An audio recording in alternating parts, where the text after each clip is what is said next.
So, if we identify with this as us, we're identifying with a programmed computer. And what the Illuminati want to do, and why they've structured society as they have, is to program the computer, so A, we identify with it, and B, its program makes us react in the desired fashion. This is why the way out of here is going beyond the program. We see things not as they are, but as we are. It becomes more and more obvious. We are oneness, infinite consciousness, infinite awareness, but we are encouraged constantly to see ourselves in terms of division, and our reality is in our head when we think it's out here. Out here is just a mass of frequency fields and vibrational fields which we are interpreting and decoding as the reality that fits our belief, our programmed belief. What the human race is suffering from is mass hypnosis. That's where the real level of this conspiracy comes. Mass hypnosis. When I was researching my last book, I went to a few hypnotist stage shows to watch how they worked and stuff. And what they do, the hypnotist, he is implanting a belief in the stooge on the stage in a certain reality, like the person next to them on the stage is naked. There's an elephant in the audience. He's eating an apple when it's actually a potato. And what happens, because of that implanted belief, the program interprets reality to fit it. So the guy's eating a potato, but because of the program, it's an apple. His brain interprets the message not as a potato, but as an apple. Therefore, the guy thinks he's tasting an apple. And we are being subjected to that hypnosis all the time to tell us what to believe is real. And I've seen people on stages, they smell things that aren't there. They see things that aren't there, because the only place they exist is in their head, and if their head believes it, they will manifest that reality within it. And we talk about people waking up. Humanity's starting to wake up. Exactly what they're doing. They're waking up from the trance. We don't have to learn anything new. We are infinite. We have to remember what we have been manipulated to forget through the hypnotic trance that we're subjected to. And this is the wake up that's happening. We're waking up from the trance.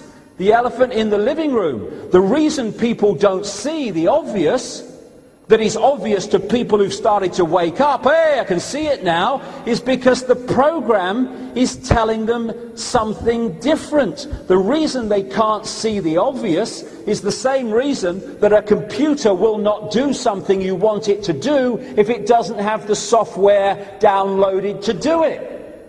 And when we start to wake up, we start to see the obvious. My God, why couldn't I see it before? Because you were asleep. This is humanity. It's in an hypnotic trance, but it's waking up.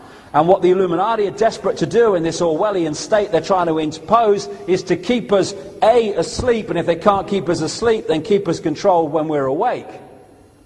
Now this is a wonderful book called The Holographic Universe by a guy called Michael Talbot. And I'll get into the holographic stuff in a minute, because that's important. Why do we see things in 3D?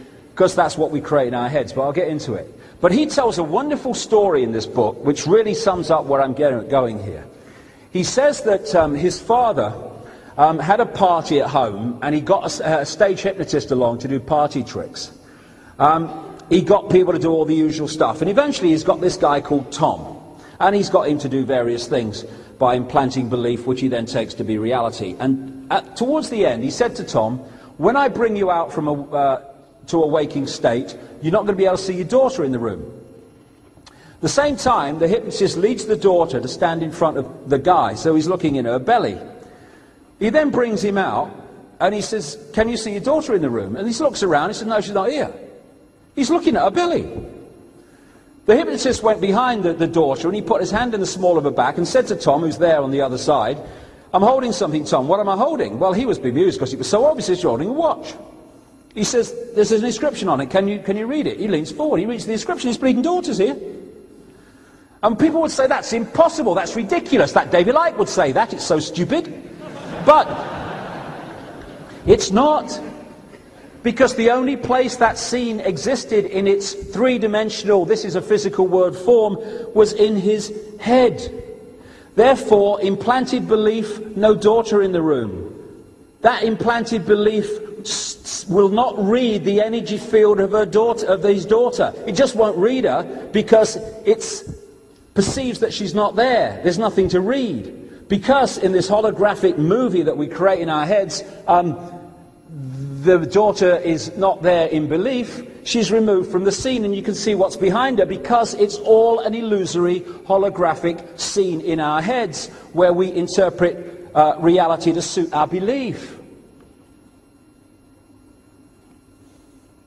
It's got so silly that we look around, and I understand it, but because of the way we interpret reality and we take fields of energy and frequency fields and decode them into a apparently physical reality, we look at the world that we live in, and my goodness me, does it look solid?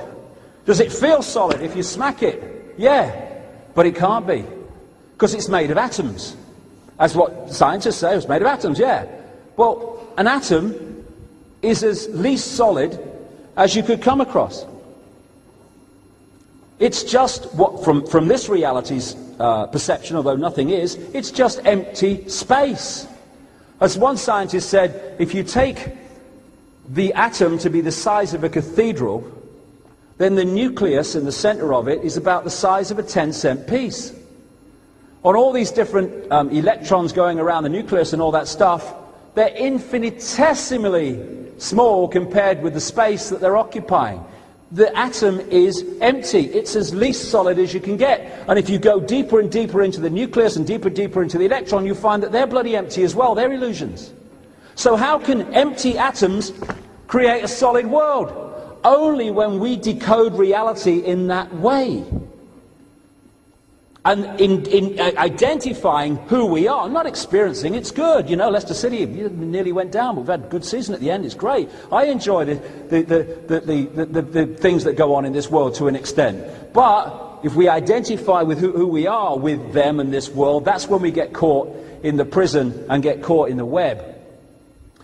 What they do with when they're making holograms is you have a laser beam, and part of it will get diverted to go across the object you want to photograph, these holographic pictures that are apparently three-dimensional. Another part of the laser beam will go pretty much direct onto the film. The other part of the laser beam will come in, having passed across the subject that you're photographing, and then the two parts of the beam will collide on the photographic film. And what they do is it's basically like dropping two pebbles in a pond, and then the waves go out, and as they pass over each other, they create what they call an interference pattern, which is a wave representation of where the two pebbles fell, how far they fell, how fast they hit the water. It's a wave representation of that.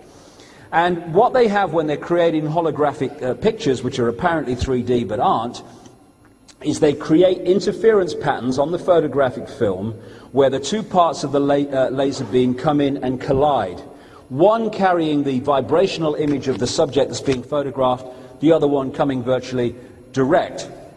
And so that's what you see on a holographic film. It's apparently a meaningless wave of lines that mean nothing. But you fire a laser beam at it in the right direction, and suddenly that meaningless, what the hell is it, becomes a three-dimensional vision to you. And that's what comes out of the wave pattern. And in the same way, we are decoding vibrational fields like the interference pattern into holographic reality in our heads. Holograms can look incredibly solid, and we can feel them and experience them as solid when we look at them. That's a hologram too. These are all holograms. That's the moon. But one of the things that happened when I was lying on this mattress in this darkened room in an ayahuasca state is the moon came up. And this voice starts going, the moon, poets wax lyrical to the moon, illusion. And then he said at one point, do you think that's the earth you're lying on now? Illusion. All happening in our heads through our perception of reality and other things which I'll come to. All the things that we look at are holographic representations which we're decoding from energy fields into holographic illusory reality. These are holograms, the Earth and Saturn and stuff. And